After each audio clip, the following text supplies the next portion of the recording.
Hello students, मैं लोकेश पाशा आप सबके सामने फिर से हाजिर हूँ नए वीडियो के साथ। तो ये अपना होगा consumer protection act part second का। मतलब कि जो कंज्यूमर प्रोटेक्शन वाला अपन चैप्टर पढ़ रहे हैं ना, अभी जो अपना लास्ट चैप्टर है बिजनेस स्टडी का, तो उस ये वही उसी चैप्टर का पार्ट सेकंड है। तो अब अपन इसको पढ़ते हैं। पहले मैंने आपको थोड़ा सा है ना पार्ट में बता दिया था कि है ना किस तरह से है ना इसमें चेंजेस होते हैं, किस तरह से हम कंज्यूमर को अवेयर करते हैं। हमने ये भी देखा था कि कंज्यूमर को अवेयर करने का ही काम नहीं है सिर्फ कंज्यूमर प्रोटेक्शन एक्ट का, बल्कि अगर किसी कंज्यूमर के अवेयर होते हुए भी या फिर है ना वो अवेयर नहीं है काम में या फिर अपने सामान खरीदने में, तो उसके साथ होने वाली फ्रॉड, उसके साथ होने वाले माल फंक्शनिंग और इनफेयर ट्रेड प्रैक्टिसेस को है ना एक तरह से स्यू करना भी, केस करना भी, और इन इस कस्टमर को है ना एक तरह से रिलीफ पहुंचाना भी काम किसका है? कंज्यूमर प्रोटेक्शन एक्ट का। ठीक है ना। और अब हम उसके आगे पढ़ेंगे कि कंज्यूमर प्रोटेक्शन एक्ट के बारे में हमने थोड़ी बहुत चीजें जो जानी थी, पॉइंट इंपॉर्टेंस क्या है इसके पॉइंट ऑफ व्यू, एक बिजनेसमैन के पॉइंट ऑफ व्यू से देखा था, कस्टमर के पॉइंट ऑफ व्यू से देखा था।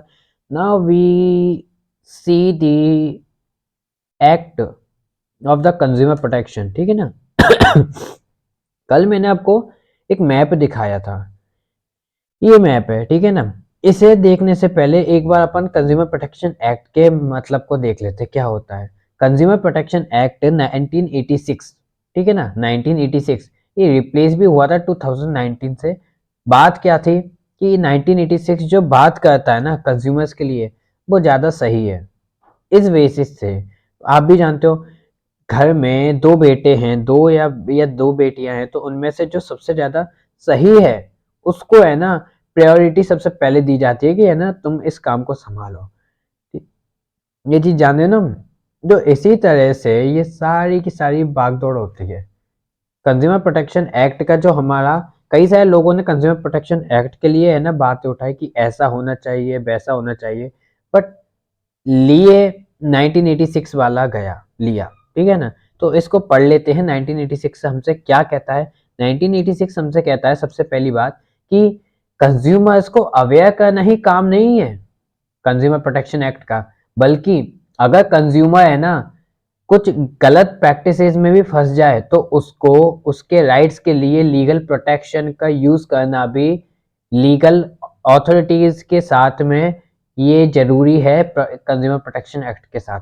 ठीक है ना। कंज्यूमर प्रोटेक्शन एक्ट अवेयर भी करेगा, साथ में अगर किसी कंज्यूमर के साथ गलत हुआ है तो उसको इंसाफ भी दिलाने का काम करेगा।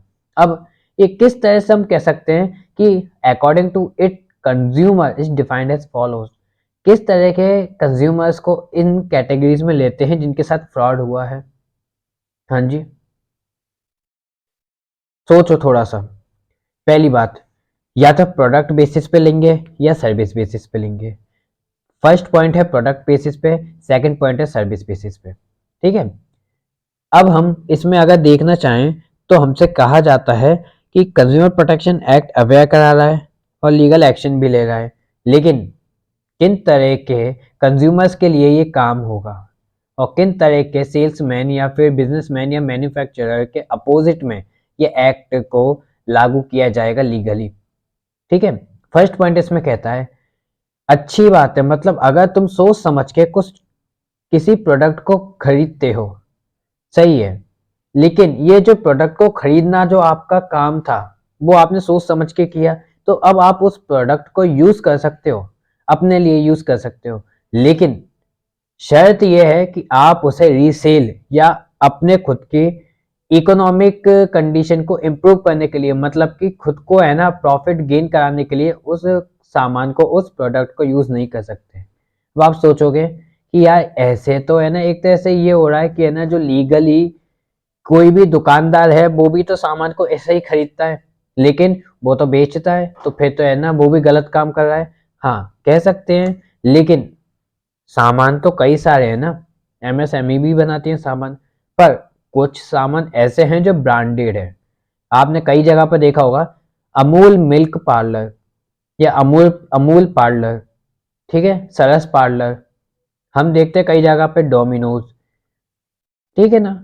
अब ये क्या है, इनको एक ब्रांड, ये एक ब्रांड को बेच रहे हैं और स्पेशल ब्रांड को बेच रहे हैं। ठीक है ना। इसलिए ये ब्रांड को बेचने के लिए इनको लाइसेंस की जरूरत पड़ती है।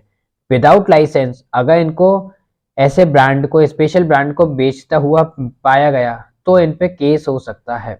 लेकिन अगर इन्होंने लाइसेंस लिया, फ्रेंचाइजी खोली, तब ये उस पार्लर को भी खोल सकते हैं, जैसे कि सरस पार्लर या अमूल पार्लर, या फिर साथ ही साथ में वो डोमिनोज और ऐसे कुछ भी है ना, मतलब मॉल वगैरह ऐसे, मतलब क्या बोलते हैं उसे, खाने पीने का जो है ये स्पेशल किसी का, क्या बोलते हैं, डोमिनोज वगैरह का है ना, एक स्टोर खोल सकते हैं विद द लाइसेंस। ठीक है, समझे ये बात। लेकिन विदाउट लाइसेंस नहीं कर सकते इस काम को। तो समझे पहला पॉइंट हमसे कहता है एक सेलर एक सेलर या मैन्युफैक्चरर सेल कर देगा, हम लेने वाले हैं, हम सोच समझ के ले रहे हैं कंज्यूमर, लेकिन सिर्फ कंज्यूमर लेकर उस सामान को लेकर यूज कर सकता है। पर अगर कंज्यूमर उस सामान को लेकर विदाउट परमिशन बेचने की, या फिर उस सामान से किसी अलग तरह से, जैसे रेंट पे दे दिया उस सामान को, और है ना सामने वाला यूज कर रहा है और अपन को है ना कुछ उसका रेंट दे रहा है, कुछ अमाउंट दे रहा है, तो ये गलत तरीका है बिल्कुल। ये तरीका अप्लाई नहीं होगा। ऐसे तरीके में उस पे फ्रॉड केस माना जा सकता है उस इंसान पे जो है ना सामान को दे रहा है रेंट पर या फिर रीसेल कर रहा है। ठीक है ना, पहला पॉइंट हमसे ही कहता है। समझ गए होंगे आप पहला पॉइंट। अगर नहीं समझ में आया ना तो फिर से बताइएगा मुझे, मैं आपको कमेंट में आप बताइएगा, मैं आपको है ना फिर से एक बार फिर से समझाऊंगा ऐसे। ठीक है, अगर नहीं आया हो तो बेफालतू कमाई मत कीजिएगा, वैसे भी आप कमेंट करते भी नहीं है, छोड़ो यार।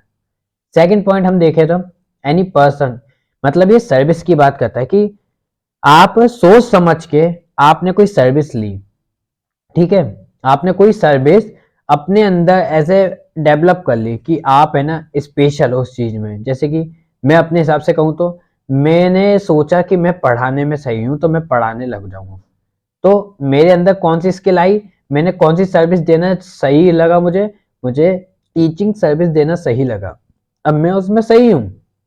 लेकिन ये एक तरह से उस कैटेगरी का बन चुका हूं मैं कि है ना मेरी वजह से मैं खुद है ना अपने आप को डेवलप कर सकूं, मैं खुद अपनी सर्विस देकर खुद है ना कमाई कर सकूं। लेकिन विदाउट मेरी परमिशन कोई मेरा एक्सप्लॉयटेशन नहीं करेगा। कैसे कि है ना, जैसे मानिए मैंने नहीं चाहा और मेरे को गलत तरह से है ना दबा करके किसी और ने अपनी कंपनी में या फिर अपनी एजुके इंस्टीट्यूशन में है ना पढ़ाने के लिए रख रखा है विदाउट मी परमिशन, जबरदस्ती किसी ना किसी पीछे एक कोई वजह हो जिसकी वजह से मुझे करना पड़ रहा है ये, तो ऐसी चीज जो होगी वो फ्रॉड कहलाएगी। मतलब मैं हूं, मेरे अंदर वो स्किल है, लेकिन वो स्किल सिर्फ मेरे काम आनी चाहिए, कोई और मेरी परमिशन के बिना उस स्किल को यूज करेगा तो या तो उसे मुझे पेमेंट करनी पड़ेगी अच्छी वाली, जिसकी वजह से मैं है ना बिना परमिशन तो मैं करूंगा ही नहीं पहली बात। लेकिन अगर मेरी परमिशन मैंने दे दी उसे कि हाँ ठीक है मैं कर रहा हूं,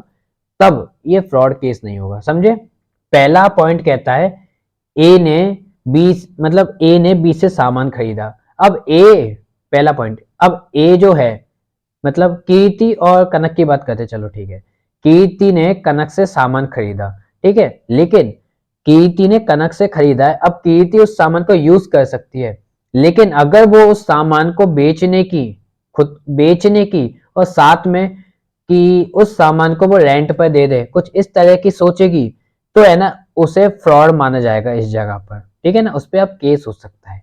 अब उसी जगह पर सेकंड पॉइंट हम देखें तो मान के चलो कीर्ति एक टैलेंटेड गर्ल है, ठीक है ना, कीर्ति ने अपनी एक स्किल बढ़ाई, वो बिजनेस आइडियाज या फिर बिजनेस आइडियाज छोड़ो, वो आइडियाज डेवलप करने में बहुत अच्छी है, वो क्रिएटिविटी है उसमें कि है ना वो मतलब नई नई प्रेजेंटेशंस को है ना बहुत इजीली से एज अ माइंड डायग्राम के थ्रू बना सकती है, शॉर्ट नोट्स बना सकती है बड़े बड़ी बुक्स की। ठीक है ना, अब उसके पास ये टैलेंट है, उसके पास एक ऐसी सर्विस है उसकी जो कि वो दे सकती है और खुद का प्रॉफिट कर सकती है। लेकिन अगर उसी जगह कनक ने कीर्ति को जबरदस्ती उसे डरा के या धमका के किसी वजह से उसे है ना जबरदस्ती बैठाया कि है ना तुझे ये काम करना है मेरे लिए, तो ये फ्रॉड हो गया कनक की तरफ से।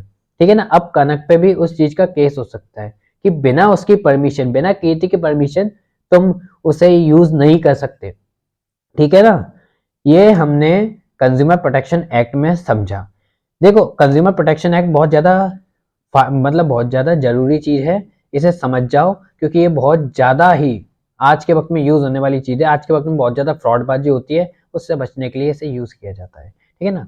अब ये 1986 का कंज्यूमर प्रोटेक्शन एक्ट है जो मैंने आपको बताया। अब एक छोटा सा है ना सेंसस के हिसाब से देखें तो देखो, पहला है सेलर, दूसरा है इधर कस्टमर, और तीसरा ग्रीन कलर है वो है कंज्यूमर राइट 1986। पहले के वक्त में क्या था, स्टार्टिंग में कंज्यूमर राइट जो थे वो है ना प्रॉफिट के हिसाब से ये आपको दिखाया गया है कि है ना किसको ज्यादा मुनाफा होता है, ठीक है। पहले consumer rights, consumer protection act बहुत ही कम थे, इसलिए सबसे ज्यादा मुनाफा किसको हो रहा था, सेलर को। फिर एक वक्त ऐसा आया जब कंज्यूमर प्रोटेक्शन एक्ट है ना सेम रहे, लेकिन जो सेलर है उसका मार्जिन घट गया बिकॉज ऑफ कि उसको है ना कई सारे बड़े लोगों ने दबा दिया, या फिर कहा जाए तो सरकार ने उसको है ना पकड़ लिया कि है ना तो गलत काम करा, तो उसको दबा दिया, जिस वजह से है ना वो बहुत ही ज्यादा नीचे हो गया। फिर 1986 के एक्ट पे थोड़ी सी बढ़ती, मतलब थोड़ी सी है ना ज्यादा ऐसे ताकत को यूज किया और कंज्यूमर प्रोटेक्शन एक्ट को लीगली और फोर्सफुली अप्लाई करवाया, तब जाके क्या होगा, सेलर है वो आगे उसका मार्जिन भी ठीक ठाक आ जाएगा और कंज्यूमर प्रोटेक्शन एक्ट भी सही आ जाएगा। इस वजह से है ना जो बायर है, बायर भी है ना सेफ रहेंगे, बायर को भी है ना मुनाफा ही रहेगा, लेकिन बायर का जो मुनाफा होगा वो मैक्सिमम रिटेल प्राइस के हिसाब से होगा। अब ऐसे में सेलर तो मैक्सिमम रिटेल प्राइस वगैरह ही मांगेंगे ना। फिर फोर्थ स्टेप में अपन देखते हैं, फोर्थ कैटेगरी में, फोर्थ कैटेगरी हमसे कहती है कि जो सेलर है वो सही पोजीशन पे आ गया, कंज्यूमर प्रोटेक्शन एक्ट भी बहुत सही पोजीशन पे, और उसी वजह से है ना जो डिसएडवांटेजेस होते थे फ्रॉडबाजी वगैरह तो ये बायर्स के साथ, वो सब दूर हो चुकी है, बहुत ज्यादा दूर हो गई है कंज्यूमर प्रोटेक्शन एक्ट के फोर्सफुली अप्लाई कराने की वजह से। समझ गए ना भैया, समझने चाहिए। ये बहुत ही बढ़िया और बहुत ही जरूरी चीज है, समझ जाओ इसे, ठीक है ना। हाँ जी। अब हम आगे बढ़ते हैं और आगे चलते हैं। अब rights of a consumer, consumer के क्या क्या राइट्स होते हैं उनको देख लेते हैं। क्या क्या कंज्यूमर के हक हैं जिनको कंज्यूमर यूज कर सकता है। Right to safety, safety, what the mean of safety, किस चीज से सेफ्टी चाहिए भाई, सेफ्टी चाहिए डिफेक्टिव गुड्स से, ठीक है ना, हजार्डस गुड्स से, ऐसे गुड्स से जो कि है ना एक तरह से एक्सपायर हो चुके हैं, जैसे कि आपको दिखाई जा रही है मेडिसिन या सिरप, ये एक्सपायर हो चुके हैं लेकिन इन पे डुप्लीकेट बिल लगाकर, झूठा बिल लगाकर इनकी जो मैच्योरिटी पीरियड है उसको बहुत ज्यादा बढ़ा दिया जाता है, जिस और उसे बेच दिया जाता है। अब इस एक्सपायरी चीज को अपन यूज करेंगे तो क्या होगा, हम अंदर से खोखले हो जाएंगे, बिगड़ेगी हमारी तबीयत। तो यही चीज कहती है कि consumer has the right, consumer के पास राइट है to be protected against product and service, कि वो है ना प्रोडक्ट और सर्विस से प्रोटेक्ट हो सकता है, विच आर हजार्डस, जो कि है ना घटिया चीज है, जो कि मतलब घटिया प्रोडक्ट है या घटिया सर्विस है, उससे बच सकता है और अपनी हेल्थ और लाइफ को बचा सकता है। अब कैसे पता लगाए कि है ना कौन सी प्रोडक्ट है ना घटिया नहीं है, should use ISI mark in electric product. जैसे कि आपने कोई इलेक्ट्रिक प्रोडक्ट लिया, अब क्या पता भाई कौन ने बनाया है वो, लेकिन अगर उस पर ISI मार्क है तो मतलब वो सही है, लेकिन अगर उस पर ISI मार्क नहीं है तो उस प्रोडक्ट को यूज करना एक तरह से वो है कि कभी भी फट जाए वो तो प्रोडक्ट, क्या भरोसा उसका, कह सकते हैं ना ऐसे। तो भाई ये गलत चीज हो गई। ऐसे कंज्यूमर के पास सेफ्टी है, कंज्यूमर के पास राइट है कि वो है ना ऐसी चीजों पर ध्यान बरते और बच कर रहे ऐसी चीजों से। सेकंड राइट आता है टू बी इन्फॉर्म्ड, मतलब कंज्यूमर को जो प्रोडक्ट है और सर्विस है उसके बारे में सारी इंफॉर्मेशन होनी चाहिए, ठीक है, खरीदने से पहले। तीसरी आती है राइट टू चूज, कंज्यूमर के पास चीज को सेलेक्ट करने के ऑप्शन होने चाहिए, ये नहीं कि है ना मार्केट में मोनोपोली चल रही है ना। मोनोपोली का मतलब है कि आप कंज्यूमर को है ना उसकी राइट से भटका रहे हो, आपको मोनोपोली खत्म करनी पड़ेगी और मोनोपोली खत्म करके आपको नॉर्मली कंज्यूमर को ऑप्शन देना पड़ेगा कि आपके पास ये भी चीज है, ये भी चीज है, मतलब आपके पास ये भी चीज है, ये भी चीज है, तो आप है ना दोनों में से कौन सी लेना चाहेंगे वो आपके ऊपर है, मतलब कंज्यूमर के ऊपर है। ठीक है ना, समझे ना? हाँ जी। तो ये चीज हमने इसमें देखी, किसमें? राइट्स ऑफ अ कंज्यूमर के 3 पॉइंट्स। अब और कुछ भी पॉइंट्स हैं? हाँ जी, है ना।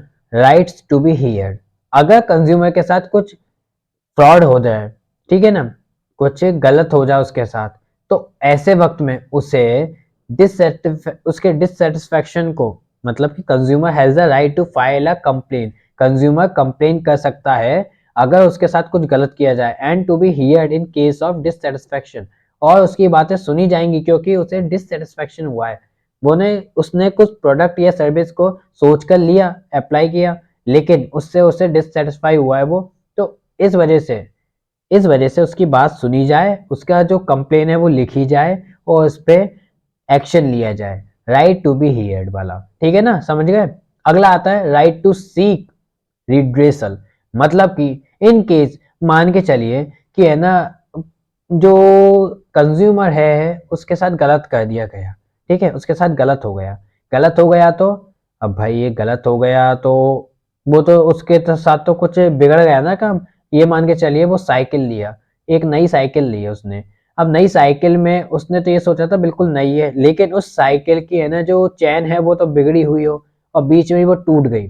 ठीक है, नया बंदा है, कोई साइकिल चलाना सीख रहा है, उसकी चैन बिगड़ी हुई है, वो अचानक से टूट गई और लड़का है ना किसी बड़ी सी है ना छोट मतलब बड़ी सी नहीं, छोटी मोटी खाई में गिर गया और उसको चोट लग गई गंदी वाली, बहुत खतरनाक वाली। तो ऐसे में कौन उसको है ना पे करेगा उस चीज के लिए?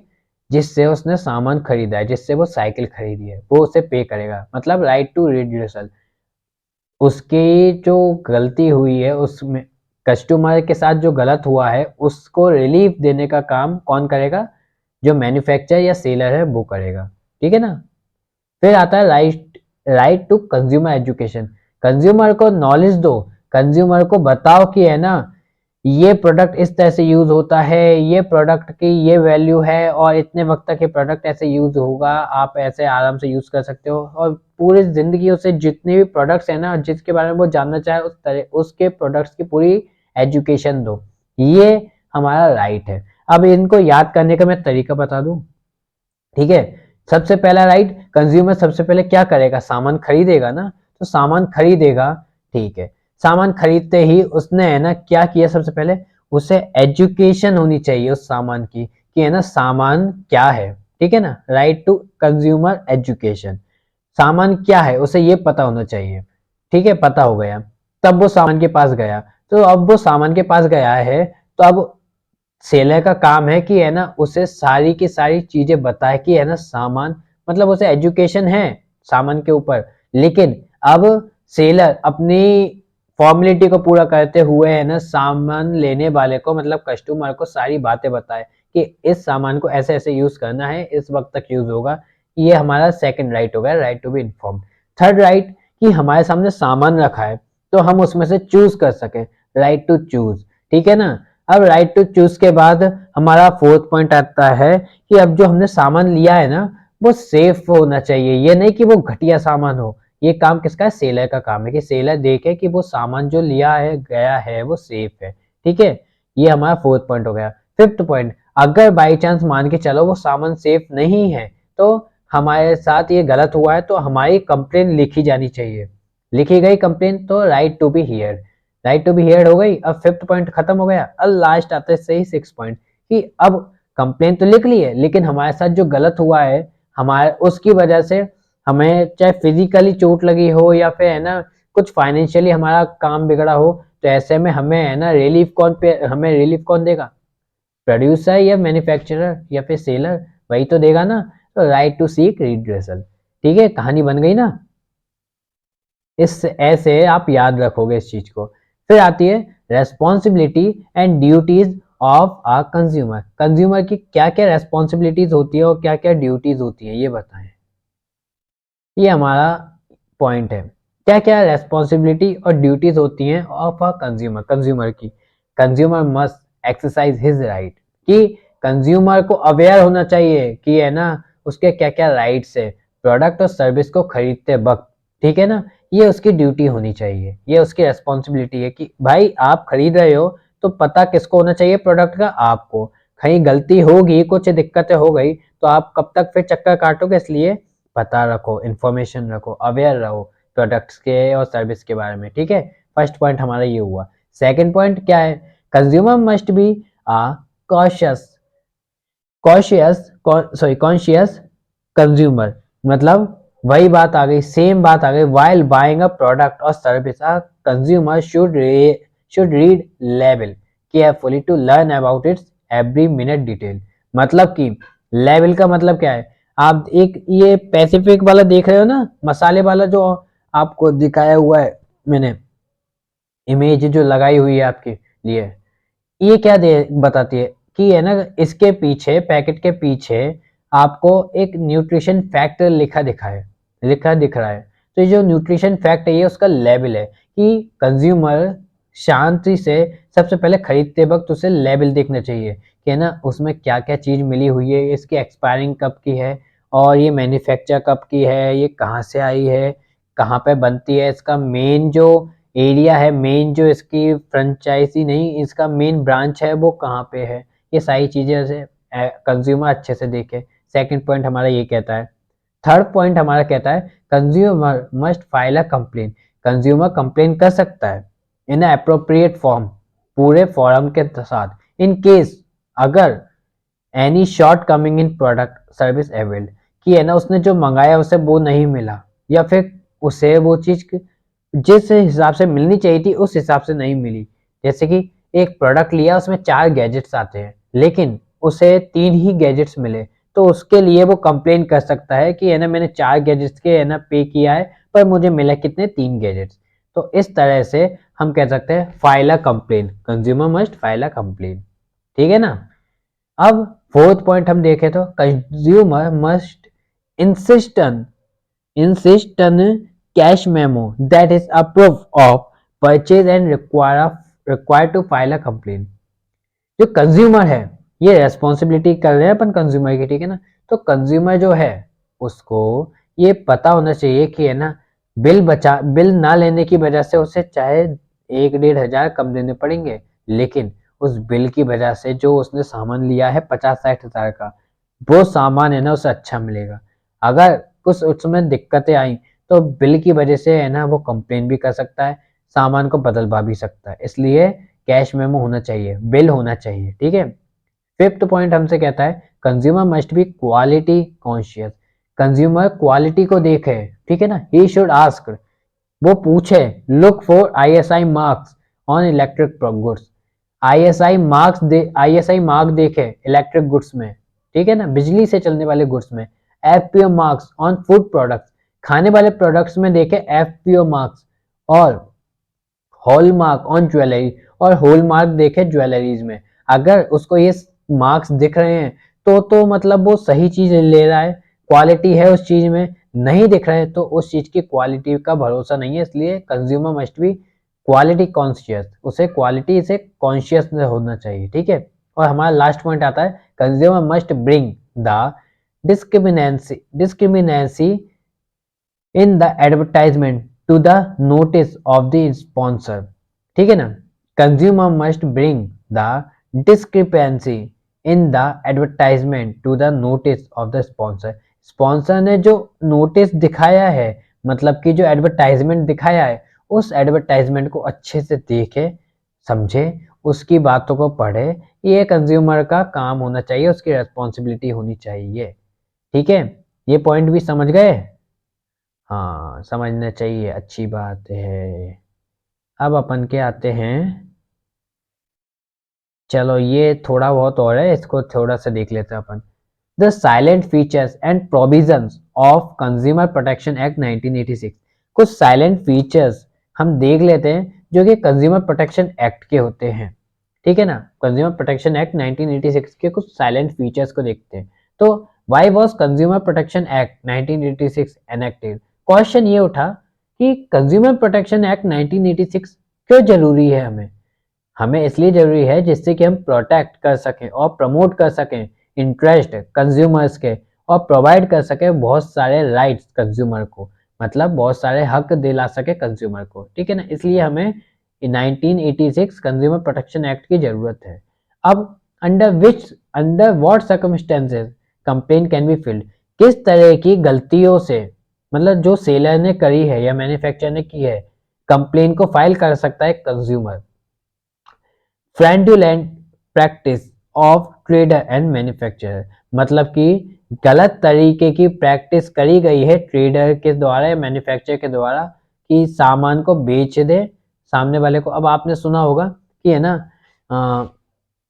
अमेजोन से मंगाया या फिर किसी और कंपनी से मंगाया और है ना फोन मंगाया 40,000 का और सामने से ईंट रखी आ गई, तो एक तरह से ये क्या दिखाया कुछ लेकिन भेजा कुछ, ये चीज होती है ना। तो इस चीज के ऊपर ही बात उठी कि अंडर व्हाट सर्कमस्टेंसेस, मतलब जो फ्रॉड बाजी होती है ट्रेडर्स या मैन्युफैक्चरर के द्वारा, वो अगर होगी तो हम केस फाइल करा सकते हैं। फिर गुड्स आर डिफेक्टिव, गुड्स है ना गलत है, गुड्स में कोई डिफेक्ट है तो है ना केस हो सकता है। Any deficiency in the service hired, अगर कोई डेफिशिएंसी है सर्विस में तो भी है ना केस हो सकता है। ये कुछ चीजें हमने देखी। अब हमसे क्वेश्चन उठता है redressal agencies under the consumer protection act 1986, कौन कौन सी एजेंसीज हैं जो कि 1986 कंज्यूमर प्रोटेक्शन एक्ट को लागू करती हैं। डिस्ट्रिक्ट फोरम, डिस्ट्रिक्ट के द्वारा बनाया गया forum, state commission, national commission. ये तो नॉर्मल सी बात है भाई। देखो सबसे पहले क्या आता है, नेशनल आता है, मतलब हमारा केंद्र आता है, केंद्र मतलब भारत, भारत हमारा नेशन है तो नेशनल आ गया, नेशनल कमीशन।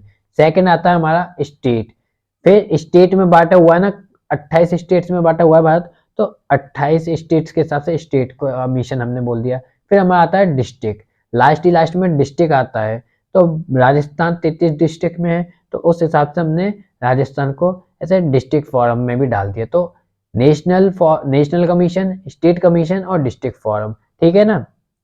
समझे कौन कौन कंज्यूमर प्रोटेक्शन एक्ट की एजेंसीज बनाता है, नेशनल कमीशन, स्टेट कमीशन और डिस्ट्रिक्ट फोरम, ठीक है। अब हमसे क्वेश्चन पूछा गया है with in what period the complain must be filled, कितने वक्त में कंप्लेन को फिल किया जा सकता है। With in 3 month of purchase, जैसे कि आज मैंने खरीदा तो 3 महीने के अंदर अंदर मैं ना कंप्लेन को दर्ज करा सकता हूँ। And if some testing of goods is required, और अगर गुड्स की कुछ टेस्टिंग होगी जरूरत पड़ी तो 5 महीने के अंदर अंदर मैं उस गुड्स की मतलब कंप्लेन करा सकता हूँ, ठीक है ना। And last point of this, who can file a complain, कौन है ना कंप्लेन को फाइल करा सकता है। एनी कंज्यूमर, कोई भी कंज्यूमर फाइल करा सकता है। Second, any registered consumer association, कोई है ना रजिस्टर्ड कंज्यूमर है, जैसे कि कोई एसोसिएशन है, कोई इंस्टीट्यूशन है जो कि है ना एसी मंगाया। अब इंस्टीट्यूशंस हैं बड़े बड़े तो वो एसी और कंप्यूटर्स इनकी तो उनको जरूरत पड़ेगी, तो उसमें कुछ डिफेक्टिव आया तो वो एक रजिस्टर्ड कंज्यूमर है, ठीक है ना। अब वो भी है ना ऐसे कंप्लेन करा सकता है। फिर सेंट्रल या स्टेट गवर्नमेंट, सेंट्रल या स्टेट गवर्नमेंट तो सबसे पहले आएगी तो ये भी कंप्लेन करा सकती है। एंड लास्ट आता है लीगल हियर और representation of a deceased customer,